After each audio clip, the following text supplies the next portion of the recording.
Hello बेटा, जे chemistry. तो चलिए देखते हैं कि क्लोरल हाइड्रेट जैसा बना था, जो कि एक जेम डायोल है, जो कि स्टेबल था as compare to normal gem diol के। तो देखते हैं ऐसे और कौन से एग्जांपल है हमारे पास जिसके जेम डायोल स्टेबल होते हैं एज कम्पेयर टू अदर्स। ठीक है, देखते हैं। बहुत सिंपल एग्जांपल है, आपको वापस से एक और क्वेश्चन ही की तरीके दिखा रहा हूं मैं।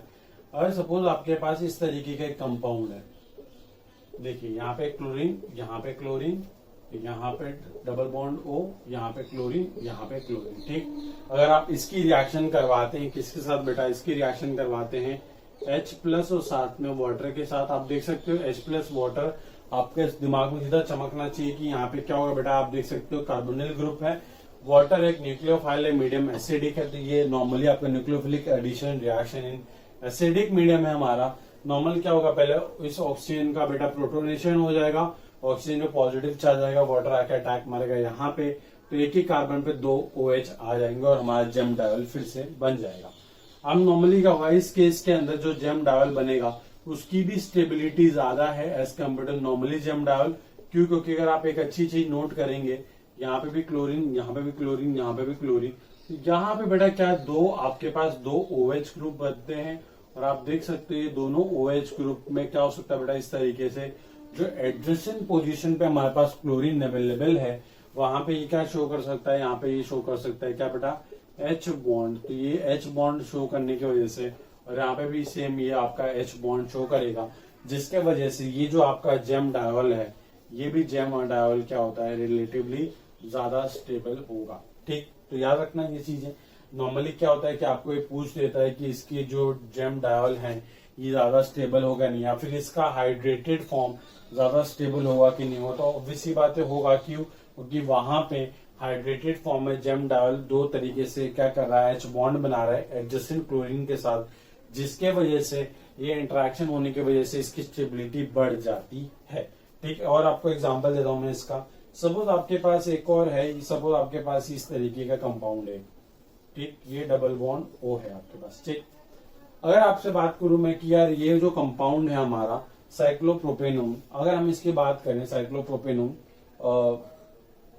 तो मुझे बताइए कि क्या ये स्टेबल है कि नहीं है। इसका मैं वाटर के साथ क्या करूं, न्यूक्लियोफिलिक एडिशन रिएक्शन कराऊं एसिडिक मीडियम पर, तो बेटा क्या होगा, नॉर्मली ये जो रिएक्शन है क्या होगा, पहले यहाँ पे वापस से याद रखना कि ऑक्सीजन है, इस तरीके से प्रोटोनेशन होगा, OH बन जाएगा, ऑक्सीजन में पॉजिटिव चार्ज आएगा, वाटर अपने लोन पे अटैक मारेगा पाई बॉन्ड ब्रेक करके ऊपर, और इस जहां पे कार्बोनिल कार्बन जो है वो हमारा नॉर्मली क्या हो जाएगा बेटा, इस तरीके से कन्वर्ट हो जाएगा। कैसे कन्वर्ट होगा अभी देखते हैं, पहले थोड़ी सी साफ सफाई कर लें। इस तरीके से आपका, और ये यहाँ पे बेटा क्या है, ये OH, और यहाँ पे ये क्या बेटा, ये OH। अब आप एक चीज नोट करेंगे कि सर देखिए जरा, यहाँ पे तो कोई क्लोरीन फ्लोरीन ये सब ग्रुप है नहीं कि जिसके साथ वो इंट्रामोलिकुलर H बॉन्ड बना के ज्यादा स्टेबल हो जाए। तो आप क्या इसमें अपना क्या कहते हैं दलील दोगे, या फिर क्या इसको जस्टिफाई करोगे किस तरीके से कि यार इसका जो अपना जेम डायोल बना है वो ज्यादा स्टेबल है। देखो बेटा, इसमें एक चीज है जो कि हम GOC में पढ़े थे, जिसको हम बोलते हैं एंगल स्ट्रेन। अगर आप अच्छे से नोट करो तो ये वाला कार्बन क्या बेटा, ये वाला कार्बन है sp2 हाइब्रिडाइज, जो कि जेम डायल बनाने के बाद जो बन जा रहा है क्या बेटा, sp3 हाइब्रिडाइज में कन्वर्ट हो रहा है। अब बोलोगे सर इसमें नई बात क्या है, तो हमको पहले भी पता है। तो नई बात ये है बेटा, देखिए बेटा, जो sp2 वाला कार्बन होता है, तो अगर इसमें हम एंगल स्ट्रेन की बात करें तो जो sp2 वाले कार्बन होता है वो एक्सपेक्टेड होता है कि वो 120 डिग्री बनाएगा, क्योंकि ट्राइगोनल प्लेनर उसकी ज्योमेट्री होती है, 120 डिग्री बॉन्ड एंगल होता है। तो आप देखिए 120 डिग्री वो एक्सपेक्ट कर रहा है बनाने के लिए, बट अभी आप देख सकते हो कि उसने कितने डिग्री बनाया बेटा, 60 डिग्री का एंगल बना हुआ। मतलब आप देख सकते हो कुल मिला के 60 डिग्री का यहाँ पे एंगल स्ट्रेन है। वेर अगर आप बात यहाँ पे करें sp3 में, तो अगर यहाँ पे मैं एंगल स्ट्रेन की बात करूं तो ये नॉर्मली बेटा, अब sp3 एक्सपेक्टेड होता है 109 डिग्री 5 मिनट के आसपास। तो आप देखिए बेटा 109 डिग्री इसको मान लेते हैं हम लोग, और अब है कितना, ये बेटा 60 डिग्री है। तो आप एक चीज देखिए कि किस तरीके से यहाँ पे डिफरेंस आएगा 60 का, और यहाँ पे ऑलमोस्ट आ जाएगा कितना आपका 51 का, या फिर 50.5 का आ जाएगा। तो आप देख सकते हो कि यहां से यहां जाते हुए जो आपका जो एंगल स्ट्रेन था, क्या बेटा, जो एंगल स्ट्रेन था यहां से यहां जाते हुए क्या हो रहा है बेटा, वो डिक्रीज हो रहा है।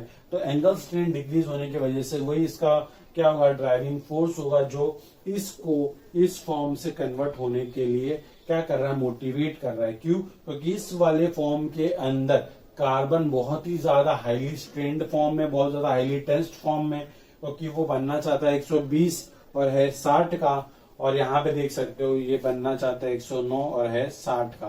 तो आप देख सकते हैं रिलेटिव अगर बात करें तो यहाँ पे एंगल स्ट्रेंथ बहुत ज्यादा है as compare to this form. इसलिए इस पर्टिकुलर जो हमारा रिएक्टेंट है इसका भी जो जेम डायोल है वो स्टेबल होता है।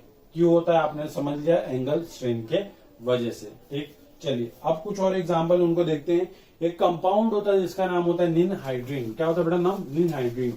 तो निनहाइड्रीन के भी जो ये जेम डायोल होता है ये ज्यादा स्टेबल होता है, उसका हाइड्रेटेड फॉर्म ज्यादा स्टेबल होता है, और उसमें भी न्यूक्लियोफिलिक एडिशन रिएक्शन जो है इन एसिडिक मीडियम वो फॉरवर्ड डायरेक्शन में फेवर होती है।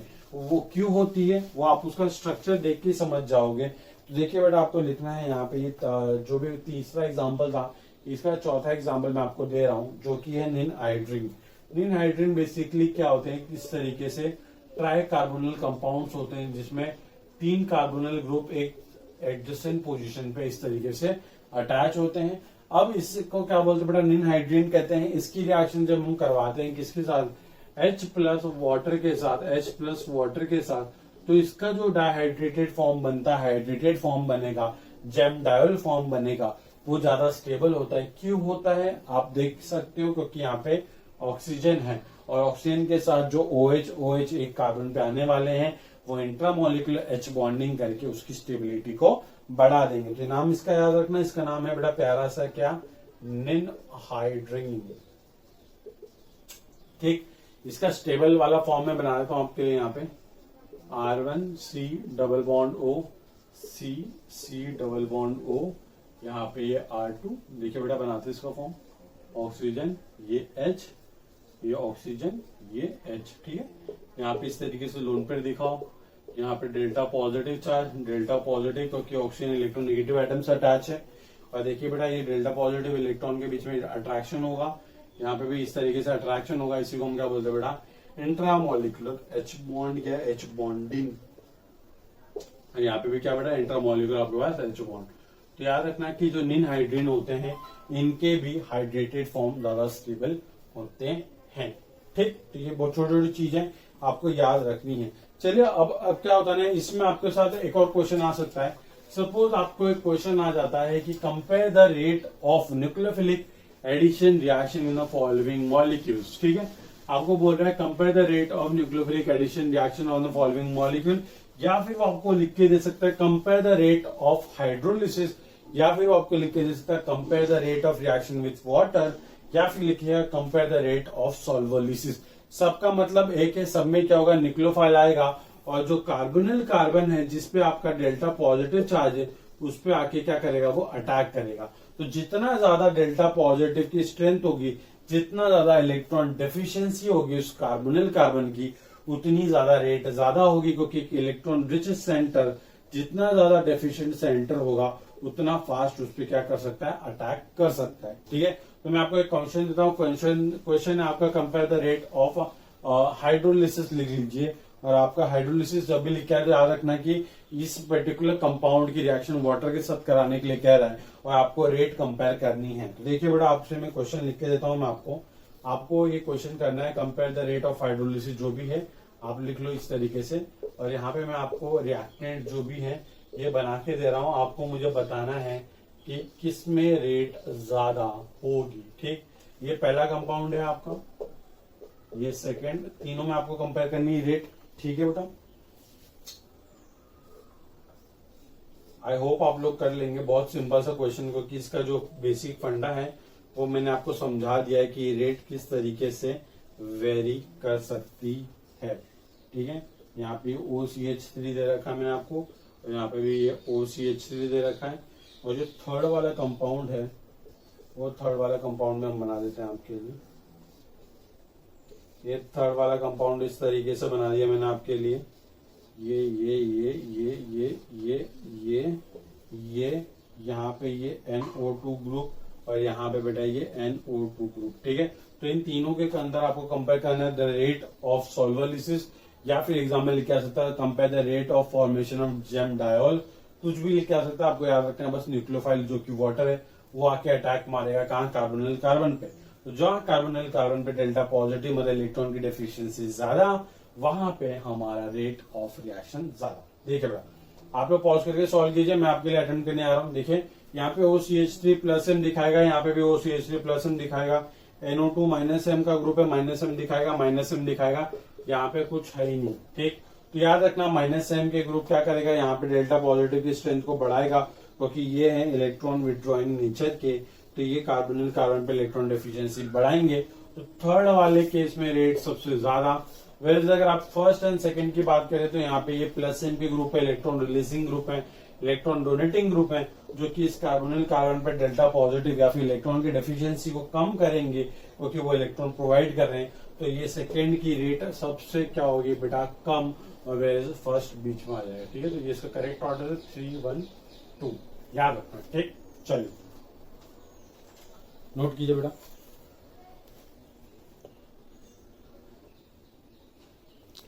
ठीक है बेटा, तो ये आप लोग समझ चुके हैं कि किस तरीके से जो जेम डायोल है वो किसी किसी केस के अंदर ज्यादा स्टेबल होते हैं।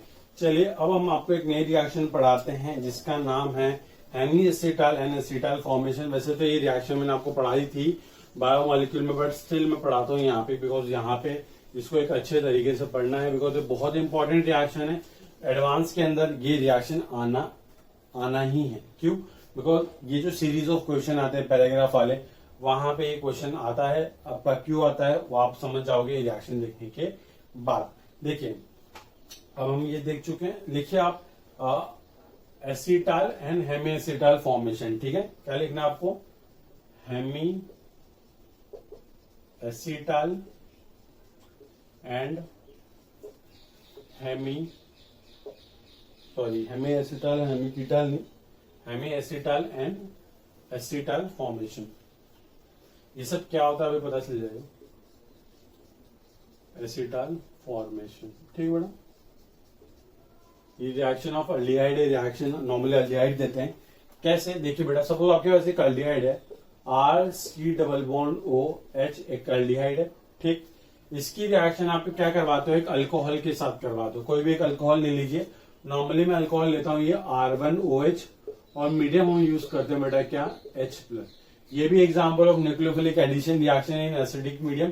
कैसे है वो आपको भी पता चल जाएगा। देखिए बेटा ये है ना, ये रिएक्शन इसी को बोलते हैं बेटा क्या, जब हम एक अल्डिहाइड इस्तेमाल करते हैं, क्या इस्तेमाल करते हैं, अल्डिहाइड, और अल्डिहाइड के अंदर थोड़े से एसिडिक मीडियम में हम क्या डाल देते हैं, अल्कोहल डाल देते हैं। तो यहाँ पे एक प्रोडक्ट फॉर्म होता है, वो प्रोडक्ट क्या बनता है वो मैं आपको लिख के दिखाता हूँ पहले डायरेक्टली। RC, यहाँ पे बेटा क्या, OR1, और यहाँ पे क्या बेटा आपके पास H। ठीक है, इसी का नाम क्या होता है बेटा, इसी का नाम होता है एसिटाल। पहचानते कैसे, बहुत सिंपल होता है पहचानने के लिए। एक कार्बन से अगर 2 OR ग्रुप और एक H और एक अल्काइल ग्रुप अटैच है तो उसको हम एसिटाल बोलते हैं। बहुत सिंपल है। देखिए बेटा क्या होता है, अगर आप अल्डिहाइड इस्तेमाल करें तो यहाँ पे बनता है एसिटाल। अगर मैं इस H को रिप्लेस करके यहाँ पे भी एक अल्काइल ग्रुप लगा दूं तो नॉर्मली क्या होगा, इस H की जगह भी अल्काइल आ जाएगा। तो अल्डिहाइड से बनता है एसिटाल और कीटोन से बनता है कीटाल। और जो हेमी एसिटाल क्या होता है, कुछ नहीं, ये एक इंटरमीडिएट होता है। एक बीच की स्टेप में आपका इंटरमीडिएट बनेगा, एक तरीके से एक बीच की स्टेप पे में प्रोडक्ट बनता है, उसी का नाम होता है हेमी एसिटाल। और हेमी एसिटाल से फिर फाइनली क्या बनता है, एसिटाल। ये मैकेनिज्म आप समझेंगे। फिर इसी क्या होता है, कीटोन से बनता है हेमी कीटाल, और कीटाल से बनता है, हेमी कीटाल से बनता है कीटाल। ठीक, क्या होता है वो सब कुछ देखेंगे, डिस्कस करेंगे, पर अभी यहाँ पे अच्छे से ध्यान दीजिए आप। ठीक है, आप एक काम करते हैं, ये सब तो हो गया। ठीक है, चलो आगे बढ़ते हैं। चलो देखो इसका मैकेनिज्म डिस्कस करता हूं आपके साथ डायरेक्टली। बहुत सिंपल मैकेनिज्म है। देखिए जैसे आप न्यूक्लियोफिलिक एडिशन रिएक्शन का मैकेनिज्म अगर आपको समझ में आ गया होगा ना, सेम मैकेनिज्म। पहले क्या होगा, एसिडिक मीडियम अवेलेबल है, H+ क्या करेगा बेटा, जाके इस ऑक्सीजन को बोलेगा मैं गरीब हूं, मुझे इलेक्ट्रॉन दे दे। ये बोला ले ले चल भाग जा। ये बन गया आपका RC≡O, ऑक्सीजन में पॉजिटिव चार्ज H, और यहाँ पे क्या बेटा क्या H। ठीक, सिंपल। फिर क्या होगा, आपने इसमें ऐड किया हुआ है क्या, अल्कोहल का मॉलिक्यूल। तो ये क्या होगा, इस तरीके से आपने ऐड किया अल्कोहल R1OH। अब आप देख सकते हैं वहां वाटर का मॉलिक्यूल अटैक मारता था, उसके पास ऑक्सीजन था। यहाँ पे भी अल्कोहल, इसके पास ऑक्सीजन है, तो ऑक्सीजन का मॉलिक्यूल लोन पर लेकर अटैक मारेगा इस कार्बन में, क्योंकि यहाँ पे डेल्टा पॉजिटिव स्ट्रेंथ बहुत बढ़ गई। ये बन गया। तो ये देखो क्या बन गया, R1 COH H, और बेटा ये क्या, इसको अच्छे से लिखते हैं, यहाँ पे ऑक्सीजन और ये R1 और यहाँ पे ये H, और इस ऑक्सीजन पे क्या बेटा, पॉजिटिव चार्ज। ठीक है, सिंपल। फिर क्या होगा, कुछ नहीं होगा, यहाँ से ये H प्लस एलिमिनेट हो जाएगा। अब क्या होगा, यहाँ से ये H प्लस एलिमिनेट हो जाएगा, कौन सा वाला, ये वाला, क्योंकि ऑक्सीजन में पॉजिटिव स्टेबल नहीं है। तो ये क्या बन गया बेटा, ये बन गया आपका R1 COH H, और यहाँ पे बेटा क्या, OR1। ये R1 नहीं है, ये R है हमारा सिंपली। ठीक है, ये R है। ठीक, ये वो नीचे वाला R1 है। अब देखिए बेटा, यहाँ पे ये जो चीज बनी है, जब एक मॉलिक्यूल रिएक्ट करता है अल्कोहल का एल्डिहाइड के साथ, और जो स्पीशीज बनती है ये वाली, मतलब कि एक कार्बन पे एक अल्काइल ग्रुप, एक हाइड्रोजन, एक OR ग्रुप और एक OH ग्रुप जब लगा होता है, इसी को हम बोलते हैं क्या बेटा, इसी को हम बोलते हैं प्यार से क्या, हेमी एसिटाल। क्या बेटा बोलता है, हेमी एसिटाल। मतलब एसिटाल बनने से पहले एक आधा एसिटाल बन गया, एक टाइप का हेमी एसिटाल। ठीक, फिर क्या होता है, देखिए बेटा, इस स्टेप में H प्लस निकला, अब क्या होता है, वो H प्लस फिर से आता है और H प्लस वापस इसके पास जाता है। क्या बोलता है बेटा, मैं गरीब हूँ, मैं गरीब हूँ। और क्या होता है बेटा, इस तरीके से जो ऑक्सीजन है, ये ऑक्सीजन अपना इसको इलेक्ट्रॉन पैर देता है और ये कन्वर्ट हो जाता है किसके अंदर, आप देखिए बेटा, RCOH2 पॉजिटिव, यहाँ पे हाइड्रोजन, और ये क्या बेटा, OR1।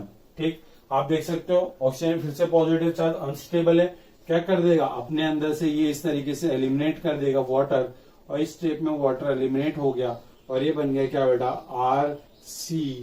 RCOR, यहाँ पे H, ये R1 है, और इस कार्बोकैटायन का फॉर्मेशन होगा। ठीक, फिर क्या होगा, कार्बोटाइन, हमने देखो बेटा क्या होता है, नॉर्मली दो मॉल यूज करते हैं हम अल्कोहल का। तो यहाँ पे क्या होता है, फिर से अल्कोहल का मॉलिक्यूल आ जाता है, और अल्कोहल के मॉलिक्यूल के पास फिर से ऑक्सीजन के पास लोन पेयर है, यहाँ पे कार्बोटाइन भी दिख रहा होगा आपको, सिंपली जाके वापस से अटैक करता है।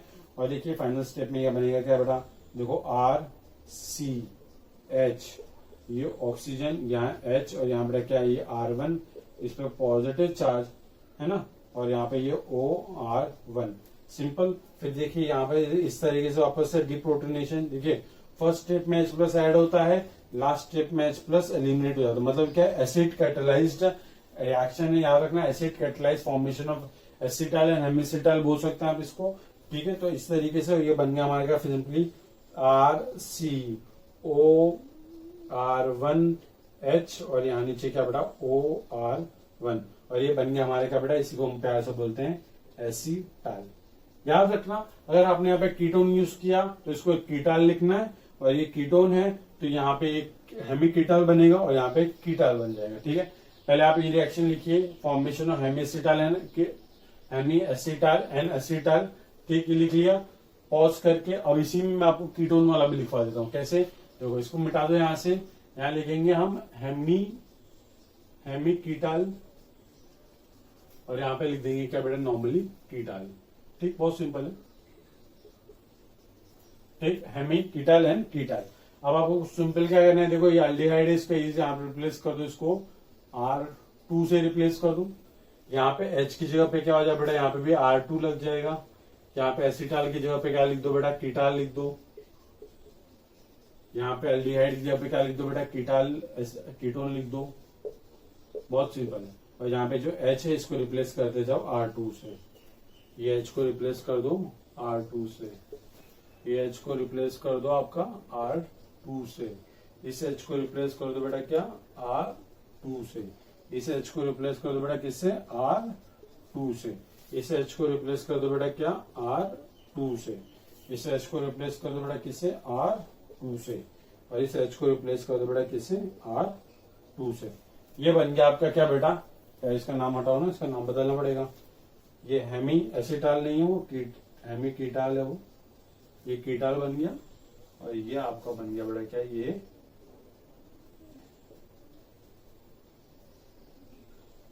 ठीक, ये हेमी कीटाल। बहुत सिंपल है, जैसा आपका नॉर्मल रिएक्शन थी वैसी यहाँ पे रिएक्शन है। ठीक, याद रखना, एल्डिहाइड यूज करेंगे तो एसिटाल, कीटोन यूज करेंगे तो कीटाल। ये बन गया हमारा प्रोडक्ट। पहचानना बहुत आसान है। एक कार्बन पे अगर एक हाइड्रोजन अवेलेबल नहीं है और इस तरीके से 2 R और 2 अल्काइल ग्रुप है तो वो क्या होता है बेटा, हाँ वेरी गुड, वो कीटाल होता है। ठीक, तो जल्दी से नोट डाउन कर लीजिए। तो बेटा आज के लिए यहीं पे कंप्लीट करते हैं हम लोग, और नेक्स्ट क्लास में हम इस पे बेस्ड क्वेश्चन देखेंगे, और मैंने क्यों कहा था कि इंपॉर्टेंट रिएक्शन है वो डिस्कस करेंगे। ठीक है, थैंक यू सो मच। जय केमिस्ट्री।